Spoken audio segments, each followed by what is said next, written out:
if you have a portfolio, whether it be small or large, and you just feel like burnt out, like something needs to change, like it's not working anymore.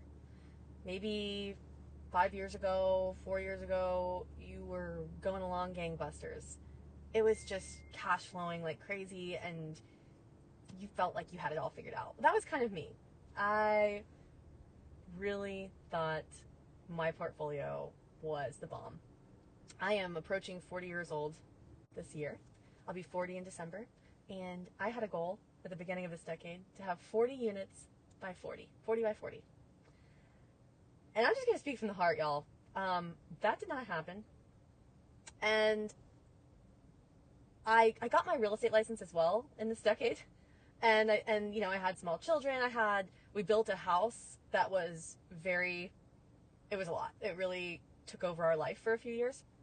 And we did a lot of it ourselves.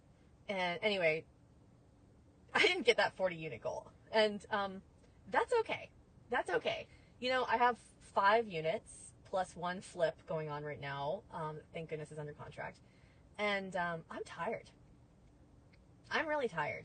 Is anyone else really tired? Full disclosure, I got long COVID, and which is not cool. It's basically a lot like chronic fatigue syndrome. And so the last few years, I've been battling severe fatigue. I'm okay now, because of a concoction of different natural and pharmaceutical remedies that somehow magically helps me not be severely tired. And when I say tired, I mean like feeling like the Walking Dead. Long COVID kind of makes you feel like it makes you feel kind of drunk, actually. Like you feel like you're drunk in the daytime, in this sort of outer body kind of weird feeling, and very, very tired. Anyway, that's a side note.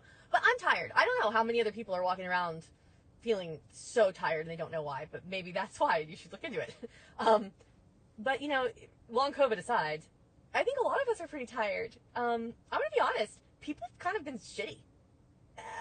I used to love people. I'm trying to get back to that place where I love people, because I am a people person. Maybe I still do love people, but I am a little jaded, I'll be honest. Being a landlord, I've seen things that I wish I could unsee.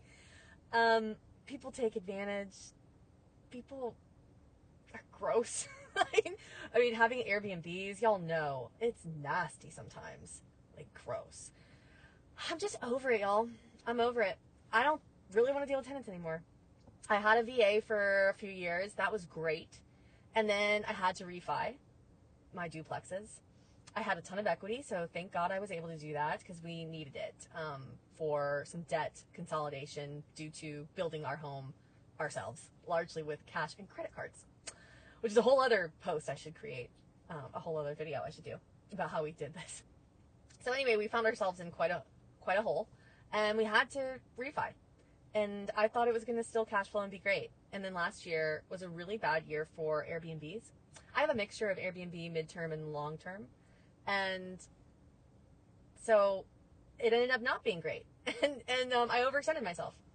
And last year was, the portfolio I was robbing Peter to pay Paul. And the stress is just not worth it anymore.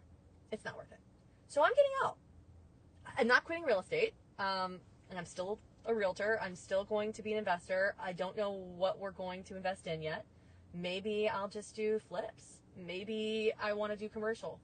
Maybe I just only look at deals that I absolutely can still cash flow and get property management. I don't know, but I just need to change. I need to simplify things, and I have a feeling a lot of others are in the same boat as me, and I just wanted to share with you guys kind of the other side.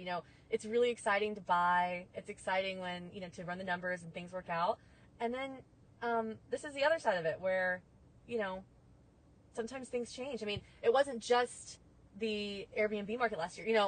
A lot of things have squeezed the cash flow. You have with the Airbnbs, you have municipalities that really started hammering on the fees, and that got a little much, in my opinion. You have insurance costs. They doubled. Since I bought the properties in 2018, insurance my policies are double. You know, you have the consumables doubled. In multiple directions. That, and full disclosure, I was not great about keeping track of my books. I suck at that. So I finally hired a bookkeeper, and that's been better, but I still have to send him all the stuff, which I'm not great at getting him all the stuff every month. So I have work to do there. I've got to figure out a better system for keeping the books clean and organized. So if you have any advice for me on that, please leave it in the chat. I've been an investor for a decade now, and I'm still figuring all this shit out. So, you know, I wish I could sit here and say, like, I'm this amazing investor and I have all my systems perfect. I don't. That's the truth. And so I'm in this just like you guys are, and I'm always open to collaborate. And if you have any tips for me, I am humble to listen. I'm still proud of what I've built, what we built, my husband and I. I'm proud of all the lessons learned, and I'm proud that I put myself out there and take risks. And it's not been a failed endeavor.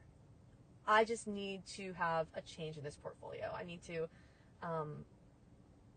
go back to ground zero. I just have to. It's time. It's time to recalibrate. So, wish me luck, and hope to hear from you in the comments.